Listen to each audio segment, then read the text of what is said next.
Hi everyone, কেমন আছেন সবাই? আশা করি ভালোই আছেন। আজকের ক্লাসটি আমরা ইউনিট 1.9 থেকে শুরু করব। তো চলো দেখি তারা কি বলছে। রিড পড়ো, দ্য কনভারসেশন কথোপকথনটি, অ্যান্ড রাইট লিখো, অ্যাপ্রোপ্রিয়েট যথোপযুক্ত, রিসপন্স উত্তরটা, ইন দ্য ব্ল্যাঙ্কস শূন্যস্থানটার মধ্যে, অর্থাৎ কথোপকথনগুলো পড়ো এবং সঠিক উত্তর খালি করে লিখো। তো আমরা এখন এর আনসারটুকু দেখি। Hey Delwar, don't sit here, এখানে বসো না। The seats are reserved for women, এই সিটগুলো মহিলাদের জন্য সংরক্ষিত। তো এমন একটা সিচুয়েশনে তুমি কি বলবা?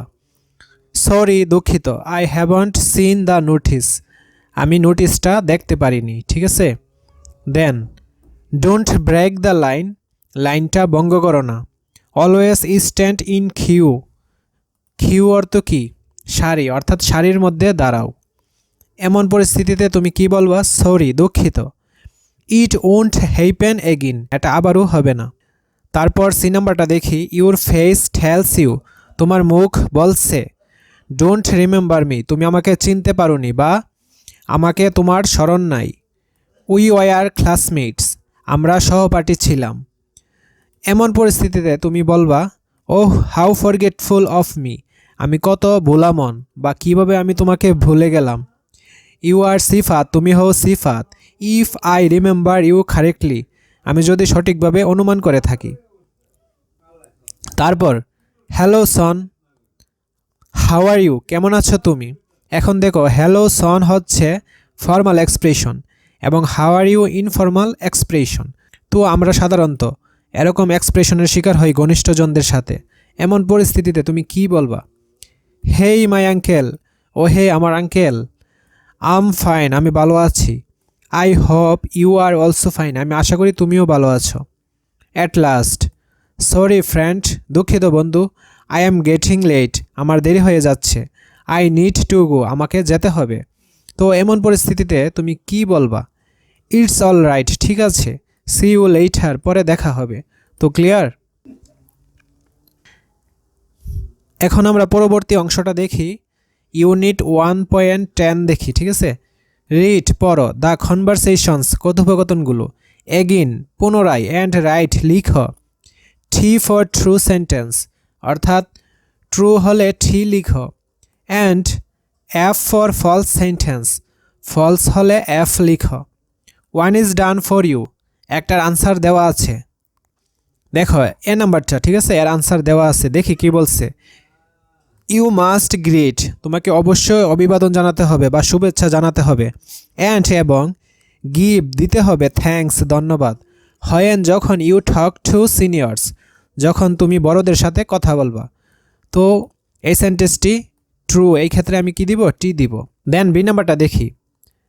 হাই হাউ আর ইউ, কেমন আছো তুমি? ইজ আন ইনফর্মাল গ্রেটিং, এটা কি ইনফর্মাল গ্রেটিং? অর্থাৎ দেখো, হাই দিয়ে শুরু হলে আমরা কি জানি? ইনফর্মাল এক্সপ্রেশন, আমরা কিন্তু পূর্বের ক্লাসগুলোতে শিখেছি। তো এটি ট্রু, এখানে তারা বলছে কি ইনফর্মাল গ্রেটিং, সো এগুলো তো ইনফর্মালি, তো true. You should not ask, তুমি জিজ্ঞাসা করবা না, এ পার্সোনাল কোয়েশ্চেন্স, ব্যক্তিগত প্রশ্ন, টু এল্ডারলি পিপল, বয়স্ক মানুষের সাথে বা বয়সে যারা বড় তাদের সাথে তুমি পার্সোনাল প্রশ্ন জিজ্ঞাসা করবা না। তো এটি তো ট্রুই, ঠিক আছে। D number, come on there is a formal expression, এটা কি ফর্মাল এক্সপ্রেশন? আচ্ছা, তুমি কি টিচারের সাথে কাম অন ডেয়ার বলতে পারবা? বন্ধুদের সাথে তোমাকে বলতে হবে কাম অন ডেয়ার। সো এটি কি ফলস, এটি কখনোই ফর্মাল এক্সপ্রেশন হবে না, ঠিক আছে। এটি হবে informal expression. E number, you should, তোমার উচিত, অলওয়েজ গিভ থ্যাঙ্কস, সবসময় ধন্যবাদ দেওয়া। হয়েন যখন, someone does a favour to you, যখন কেউ তোমাকে প্রশংসা করবে তখন তাকে কি দেওয়া উচিত? ধন্যবাদ, গ্রিটিংটা দেওয়া উচিত। সো এই ক্ষেত্রে ট্রু। তো তোমাদের কি ক্লিয়ার বিষয়টা? কমেন্টে অবশ্যই জানিয়ে দিবা। তো এখন আমরা নেক্সট ইউনিটে চলে যাই। ইউনিট 1.11, অর্থাৎ সর্বশেষ ইউনিট। ক্লিয়ার? তো দেখি তারা কি বলছে। ওয়ার্ক ইন পেয়ার্স, কাজ করো জোড়ায় জোড়ায় অথবা গ্রুপস, দলগতভাবে। মেক শর্ট কনভারসেশন, তৈরি করো ছোট কথোপকথন। অন দ্য সিচুয়েশন, এই পরিস্থিতিতে। গিভেন, দেওয়া আছে। ইন দ্য ইলাস্ট্রেশন, অর্থাৎ ছবিগুলো এখানে দেওয়া আছে। তো এখানে 3টা সিচুয়েশন দেওয়া আছে। আমরা প্রথম সিচুয়েশনটা নিয়ে আলোচনা করি। একজন বয়স্ক লোক বা বয়সে বড়, ঠিক আছে, ওনাকে আঙ্কেল হিসেবে আমরা সম্বোধন করছি, এবং আরেকজন কম বয়সী ছেলে, ওর নাম দিচ্ছি রবিন। এখন বয়স্ক লোকটা কাউকে খোঁজার জন্য দাঁড়িয়ে আছে। এমতো অবস্থায় রবিন এবং বয়স্ক লোকটা বা আঙ্কেলটির সাথে কী রকম কথোপকথন সংঘটিত হবে সেই বিষয়টি এখন আমরা দেখব। Robin: hello, good afternoon uncle. আমি কিন্তু এর বাংলা অনুবাদ করব না, ঠিক আছে? আমার ক্লাসগুলো যারা দেখেছো তারা অবশ্যই এর বাংলা অনুবাদ করতে পারবে বলে আমার বিশ্বাস। Uncle: good afternoon. Robin: I was you standing and here for a long time, can I help you? Uncle: thank you dear, I am waiting here for my son, he should be here in no time. Robin: okay, it may rain soon, better you stand under that shade. Uncle কি বলছে? Oh sure, thank you. Robin: that's okay, have a good day. Uncle: you too. এখন আমরা situation 3 দেখব। এখানে বয়স্ক লোকটি, অর্থাৎ এনাকে সম্বোধন করছে আঙ্কেল হিসেবে, তিনি এই ছোট ছেলেটি, এর নাম দিচ্ছি আমরা নয়ন, অর্থাৎ আঙ্কেল নয়নের কাছ থেকে একটা অ্যাড্রেস জানার জন্য বলছে। এমতো অবস্থায় তাদের মধ্যে কীরকম কথোপকথন হবে বা কনভারসেশন হবে সেই সম্পর্কে এখন আমরা দেখব। Nayan: hello, good afternoon uncle. Uncle: good afternoon. Nayan: I saw you standing here for a long time, can I help you? Uncle: yes, I need to be at this address but I can't find ইট।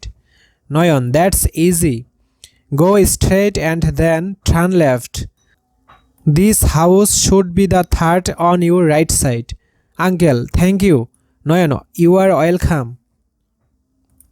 এখন situation আমরা 3 দেখি।